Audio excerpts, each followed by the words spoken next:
தனுசு ராசி நேயர்களுக்கு இந்த வார பலன் எப்படி இருக்குன்னு பார்க்கலாம்.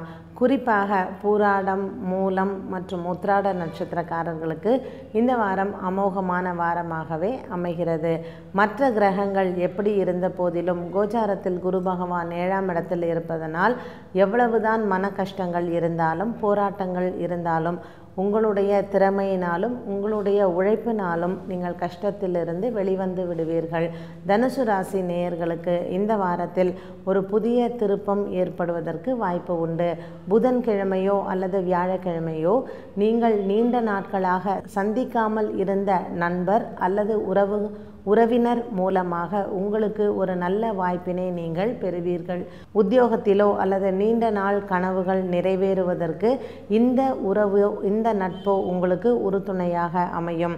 குடும்பத்தில் மகிழ்ச்சி ஏற்படுவதும் நீண்ட நாட்களாக திருமண தடை விலகுவதும் இந்த வாரத்தில் நீங்கள் எதிர்பார்க்கலாம். செப்டம்பர் மாதம் 9ஆம் தேதி வரக்கூடிய விநாயகர் சதுர்த்தி அன்று உங்களுடைய குடும்பத்தார் குலதெய்வத்தை பிரார்த்தனை செய்து கொள்வதோ அல்லது உங்களுடைய இஷ்ட தெய்வத்தை பிரார்த்தனை செய்து கொள்வதோ, குலதெய்வத்தை குடும்பத்துடன் சென்று வணங்குவதோ உங்களுடைய குடும்பத்திற்கும் மற்றும் குழந்தைகளுக்கும் ஒரு சிறப்பாக அமையும். தனுசு ராசி நேயர்களுக்கு முக்கியமாக பூராட நட்சத்திரக்காரர்களுக்கு குலதெய்வ வழிபாடு இந்த விநாயகர் சதுர்த்தி அன்று செய்வதனால் உங்களுடைய குடும்பத்தில் ஏற்பட்டிருக்கிற தோஷங்கள் விலகி உங்களுடைய குழந்தைகளுக்கும் ஒரு நல்ல எதிர்காலம் அமையும் என்பது உறுதியாகும். மற்ற கிரகங்களின் உறுதுணை இந்த தனுசு ராசி நேயர்களுக்கு சென்ற வாரத்தை விட இந்த வாரம் ஒரு அதிகம் என்றே சொல்லலாம். வாரம் முழுவதுமே உங்களுக்கு பணப்புழக்கம் அதிகரித்து குடும்பத்தில் சுப செலவுகள் ஏற்படுவதற்கு வழிவகுக்கும்.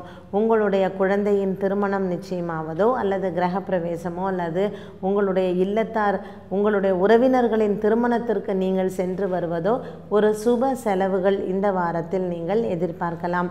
அதனால் வரவுக்கு மேல் செலவுகள் இருந்தாலும் கூட இது விரயமாக இல்லாமல் ஒரு சுப செலவாகவே நீங்கள் கருதலாம். மருத்துவ செலவுகள் குறைந்து குடும்பத்தில் பெரியவர்களின் உடல்நிலை நன்கு தேரும். குழந்தைகளுடைய கல்வி மற்றும் குழந்தைகளால் சிறப்பு என்று நீங்கள் எதிர்பார்க்கலாம். பங்கு வர்த்தகத்தில் முதலீடு செய்ய எண்ணம் இருப்பவர்களுக்கு வியாழன் மற்றும் வெள்ளி இந்த இரு தினங்களும் நீங்கள் முதலீடு செய்வதை வைத்து கொள்ளலாம். புதிதாக வியாபாரம் தொடங்குவதோ அல்லது வியாபாரம் விரிவாக்கம் செய்வதோ இந்த வாரத்தில் நீங்கள் எதிர்பார்க்கலாம்.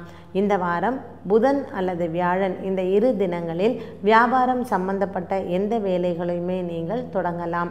வாரம் முழுவதுமே மனதிற்கு சந்தோஷம் தரும் வாரமாக இருந்த போதிலும் உங்களுடைய உறவினர் அல்லது நண்பர் நீண்ட நாட்களாக சந்திக்காமல் இருந்த நண்பர்களை நீங்கள் சந்திக்கும் பொழுது இந்த வாரம் உங்களுக்கு ஒரு ஆச்சரியம் காத்திருக்கிறது.